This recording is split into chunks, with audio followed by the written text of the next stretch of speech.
Kembali di segmen khusus Energy Corner. Kalau sebelumnya kita sudah meminta perspektif dari PLN Persero langsung, kali ini masih membahas headline yang sama. Saya sudah tersambung langsung bersama dengan Fabi Tumiwa. Beliau adalah Executive Director Institute for Essential Services Reform IESR. Pak Fabi, selamat datang kembali di Energy Corner. Terima kasih waktunya Pak Fabi. Terima kasih Mas Erwin, selamat pagi. Ternyata transisi blok rokan tidak atau belum semulus sebagaimana diperkirakan, khususnya terkait dengan sektor kelistrikan. Menarik di tengah jeda tadi saya tanyakan ke Pak Fabi, headline-nya saja sudah menjadi headline drama blok rokan. Menurut Anda terlalu exaggerate atau berlebih-lebihankah menggunakan kata drama atau ini memang benar-benar drama, bahkan menggunakan istilah Anda tadi Pak Fabi, dramanya berlebihan? Ya memang sepertinya ini drama sesuatu yang bisa diselesaikan jauh-jauh hari ya. Jadi sekarang jadi drama, tapi sebenarnya ini bisa diselesaikan jauh-jauh hari ketika proses atau keputusan mengenai transisi blok rokan dari Chevron ke Pertamina itu dilakukan. Nah, tetapi kan ini tidak terjadi ketika keputusan itu dibuat, baru diketahui ketika kemudian PLN dan Pertamina menandatangani nota kesepahaman untuk penyediaan listrik di blok rokan gitu. Nah, baru diketahui bahwa aset MCTN itu tidak termasuk dalam aset yang diserah terimakan. Dan ini sesuatu yang menarik ya, karena kalau kita lihat sebenarnya untuk semua perusahaan minyak, semua perusahaan migas itu kan memang bisa membangun pembangkit listrik sendiri untuk menyediakan listrik bagi operasinya. Tapi Baik, kemudian Pak Fabi. ya. Pak Fabi, saya potong terlebih dahulu Pak Fabi ya. Belnya sudah berbunyi, kita buka pasar terlebih dahulu untuk mengupdate market bagi pemirsa kita. Demikian update market sesi perdagangan yang pertama sudah dibuka di hari Kamis. Kembali kita lanjutkan perbincangan bersama Fabi Tumiwa, Executive Director Institute for Essential Services Reform IESR. Terima kasih Pak Fabi, tadi sempat terjeda untuk pembukaan pasar. Silakan dilanjutkan Pak mengenai pandangan dari IESR khususnya mengenai proses transisi yang dianggap tidak mulus. Dan dari informasi-informasi yang Anda peroleh sebenarnya seperti apa sih Pak perspektif dari Anda terkait tender listrik yang ada di blok rokan ini Pak Fabi? Ya, kalau kita lihat memang tender listrik ini sesuatu yang tidak wajar. Artinya tendernya sendiri itu sesuatu yang tidak wajar karena apa? Kita belum bicara nilai. Karena sebenarnya pembangkit yang ada sekarang yang dimiliki oleh MCTN itu 300 megawatt ya, cogen itu kan sebenarnya ada di tanah milik negara sebenarnya ya, karena itu ada di wilayah rokan ya, yang pada dasarnya itu milik negara. Yang kedua juga mereka selama ini lebih dari 20 tahun lebih beroperasi untuk menyediakan dengan melakukan jual beli tenaga listrik dengan Chevron Pacific ya, mengelola blok rokan. Nah, lalu kalau kita lihat tadi dalam konteks yang kalau kita lihat pada tahun 98 di mana penyediaan listrik itu dialihkan dari Chevron ke MCTN yang 95% sahamnya dimiliki oleh CSL yang merupakan adalah anak perusahaan Chevron. Jadi ini sebenarnya mereka saling terafiliasi begitu ya. Dan kalau dilihat kalau menurut informasi dari SKK Migas yang ini perlu ditelusuri lebih jauh ya, setiap tahun itu kontrak listrik yang dibayarkan dari Chevron Pacific ke MCTN itu nilainya mencapai 80 juta dolar, dan ini kan yang dibebankan ke cost recovery gitu ya. Jadi kalau kita lihat dari ini saja sebenarnya nilai asetnya itu antara 190 sampai 200 juta dolar. Setiap tahun tagihan listriknya mencapai 80 juta dolar, dan ini perlu dilihat apakah itu wajar atau tidak ya untuk penjualan listrik maupun gas ya, uap maksudnya. Dan ini kita perlu lihat sebenarnya. Nah, sekarang ketika sudah akan berakhir ya dan akan diambil alih pada bulan Agustus nanti, lelangnya itu senilai 300 juta dolar. Ini kan sesuatu yang sesuatu yang tidak wajar begitu. Iya. Jadi kalau saya melihat memang perlu ada penelusuran lebih lanjut begitu ya, karena memang idealnya pembangkit itu kan melayani Chevron ya, dia tidak melayani pihak lain. Jadi dengan berakhirnya kontrak Chevron sebenarnya pembangkit itu juga kontraknya selesai gitu. Apalagi selama ini investasinya itu sudah dibayarkan lewat cost recovery, dan tidak hanya investasinya, ada keuntungan yang diterima oleh pemilik MCTN yang tadi 95% adalah CSL yang merupakan afiliasi dari Chevron gitu ya, atau anak perusahaan dari Chevron. Jadi ini sebenarnya kalau dilihat ya dalam konteks apa? Kalau kita lihat dalam konteks ini sebenarnya pembangkit itu ya tinggal diserah terimakan, karena setelah Agustus nanti sebenarnya nilai pasar dari pembangkit itu sudah tidak ada gitu. Memang dia punya nilai strategis, apa nilai strategis, dan ini yang dipakai ya, karena buat PLN untuk menyediakan pembangkit yang sama dalam waktu yang cepat itu juga sedikit terkendala ya, kan butuh waktu untuk kalau tidak salah PLN bilang mereka butuh paling tidak 2 tahun untuk memasok itu, sehingga sebenarnya mengakuisisi pembangkit MCTN itu adalah sesuatu solusi yang paling logis sembari PLN menyiapkan jaringan untuk memasok Chevron. Kenapa? Karena dari sisi frekuensi peralatannya itu beda, karena mereka menggunakan frekuensi Amerika Serikat 60 Hz, sementara frekuensi listrik di Indonesia itu 50 Hz ya. Jadi memang butuh penyesuaian. Itulah kenapa diperlukan waktu ya untuk menyiapkan infrastruktur yang diperlukan, terutama pembangkit listrik, sehingga ketika nanti Pertamina mulai mengelola Blok Rokan pada bulan Agustus, listriknya itu tersedia dan Pertamina bisa langsung ngebut begitu ya, tidak perlu ada jeda begitu. Itu kira-kira. Tadi PLN sendiri mengatakan melalui Pak Bob Saril bahwa akan dilakukan upaya yang terbaik, koordinasi dan komunikasi akan semakin gencar dilakukan sehingga solusinya bisa dicari bersama. Dari yang Anda baca dan Anda perhatikan Pak Fabi Tumiwa, keterlibatan dan juga sejauh mana PLN juga digandeng dalam transisi proyek Blok Rokan ini, seberapa kuat menurut Anda PLN bisa bersuara dengan adanya kejadian ini sehingga fight yang akan dilakukan PLN benar-benar bisa menemui jalan atau paling tidak didengarkan solusinya?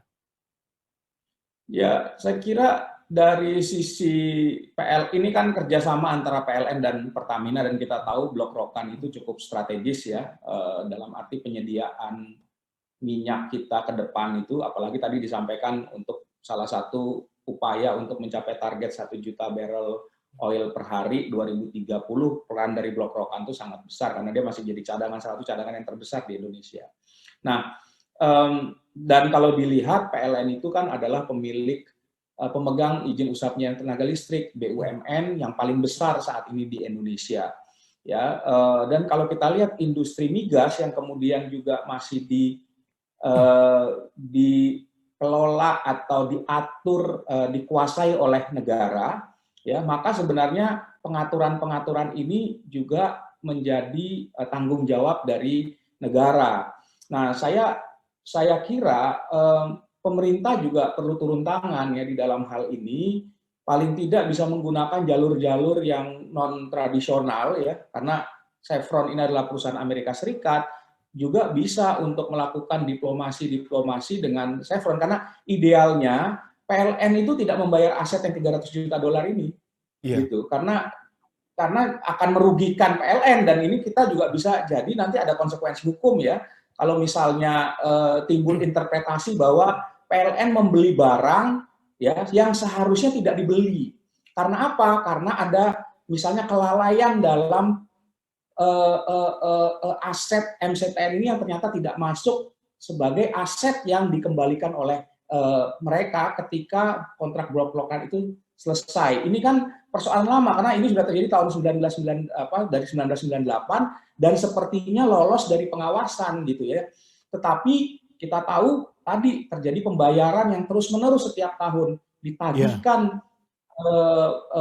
pembayaran energinya dan itu dikembalikan oleh negara dalam bentuk cost recovery. Nah, ini menurut saya untuk menimbulkan untuk mencegah terjadinya komplikasi legal hukum yang lebih luas, ya harusnya pemerintah turun tangan ya, dalam hal ini mungkin SKK Migas, Kementerian Keuangan, ya Kementerian SDM, dan mungkin yang tadi saya katakan menggunakan jalur-jalur non tradisional ya, lewat diplomasi ekonomi dan lain-lain untuk bisa juga membantu menyelesaikan masalah ini. Menurut Anda dengan apa yang sudah terjadi dan perjalanan dari drama ini, pihak-pihak yang Anda anggap seharusnya bisa turun tangan tadi menunjukkan sinyal atau mereka sepertinya akan ada kemungkinan untuk ke sana juga Pak, ikut campur tangan dan turun menyelesaikan mencari solusi bersama? Sejauh ini kalau kita lihat pernyataan-pernyataan dari SKK Migas ya, sepertinya mereka lebih, kalau saya baca pernyataan di media ya, saya tidak tahu persis apa yang dilakukan, tapi kalau kita lihat pernyataan di media selama ini mereka melihat bahwa proses ini walaupun dilihat sebagai sesuatu yang tidak wajar, tapi mereka membiarkan proses ini berlangsung karena sudah terbukti kan bahwa TSL melakukan bidding gitu loh. Proses bidding itu sudah dilakukan sejak bulan lalu kan, artinya ya kalau ini sudah terjadi, apa yang dilakukan dari sejak pengalihan aset itu terjadi, dan seperti yang tadi saya katakan, baru diketahui bahwa itu tidak termasuk dalam aset yang harusnya diserah terimakan itu setelah PLN berkontrak dengan Pertamina gitu.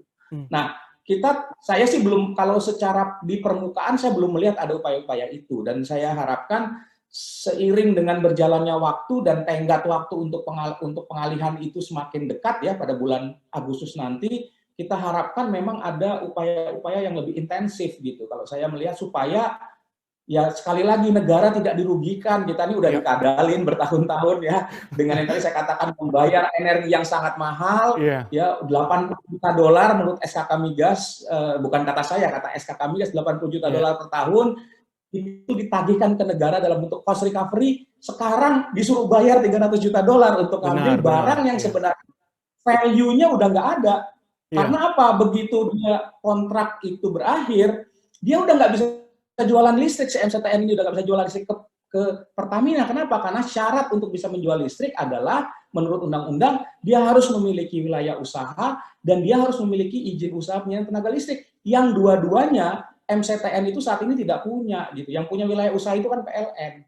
Jadi need value-nya itu nggak ada sebenarnya sekarang, tapi dia punya posisi strategis karena dia ada di sana ya, dan pembangkit ini dibutuhkan sampai PLN siap untuk membangun gardu ya, menyiapkan jaringan transmisi sehingga bisa membawa listrik ya yang disesuaikan dengan kebutuhan blok rokan yang tadi saya katakan. Frekuensi operasinya tuh berbeda karena peralatan di blok rokan tuh pakai frekuensi 60 Hz, sementara sistem listrik di Indonesia itu pakai frekuensi 50 Hz gitu. Ya, tentu saja kita berharap bersama tadi apa yang Anda baca paling tidak sebagai semacam pembiaran tidak berlarut dan juga berlanjut. Kita ulang lagi untuk reminder bagi kita semua, Pak Fabi Tumiwai, mengingat ini juga tadi Pak Bob Saril mengatakan sangat vital keberadaan dari blok rokan dan kontribusinya untuk sektor kelistrikan. Dari kacamata IESR, dari sisi keekonomiannya, seberapa besar value dan vitalnya posisi dari blok rokan ini, khususnya untuk sektor kelistrikan, sehingga permasalahan-permasalahan ini harus segera diselesaikan. Ya, kalau kita lihat dari sisi produksi dengan cadangan yang ada dan produksi migas kita ya, kebutuhan migas kita kan, minyak kita terusnya naik dari tahun ke tahun. Oleh karena itu produksi minyak itu perlu blok rokan perlu dipertahankan sehingga tidak menambah beban impor minyak ya, dan ini juga saya kira salah satu target dari pemerintah kan menurunkan impor BBM ya, menurunkan impor minyak. Ini bisa terjadi kalau pasokan minyak dalam negeri kita itu bisa terjaga dan target 1 juta barrel itu bisa tercapai. Nah, tapi untuk bisa itu peralatan-peralatan untuk produksi migas sangat bergantung pada penyediaan listrik dan juga uap. yang saat ini disediakan oleh pembangkit yang dikelola oleh MCTM ya. Kalau ada gangguan pasokan listrik dan pasokan uapnya, maka target produksi itu bisa terganggu. Jadi kalau kita bisa hitung, kalau misalnya nanti terganggunya sampai berbulan-bulan, ya karena persoalan ini tidak selesai ya dengan target produksi prokan. Kalau saya lihat target Pertamina kan bisa sampai 400-500 ribu barrel ya yang ditargetkan per hari gitu ya. Nah kalau ini sampai terkendala karena pasokan listriknya terganggu, saya kira yang akan dirugikan ya kita juga, karena berarti apa, pasokan bahan bakar minyak terganggu, tapi juga ya kita artinya harus impor, jadi ada risiko neraca perdagangan kita yang terganggu dan devisa yang terganggu. Saya kira ini cukup besar risknya. Jadi aspek ekonomi dan strategis dalam konteks ketahanan energi, ketahanan ekonomi itu juga penting menjadi pertimbangan. Oleh karena itulah saya mendorong pemerintah secara intensif juga ikut terlibat menyelesaikan masalah ini. Karena dampak ekonomi dan risiko ekonominya cukup besar bagi kita. Baik. Fabi Tumiwa, Anda adalah Executive Director Institute for Essential Services Reform. Pak Fabi, saya doakan sehat selalu untuk Anda. Terima kasih sudah berbagi perspektif sekali lagi untuk CNBC Indonesia Energy Corner. Selamat pagi, Pak Fabi. Terima kasih. Selamat pagi.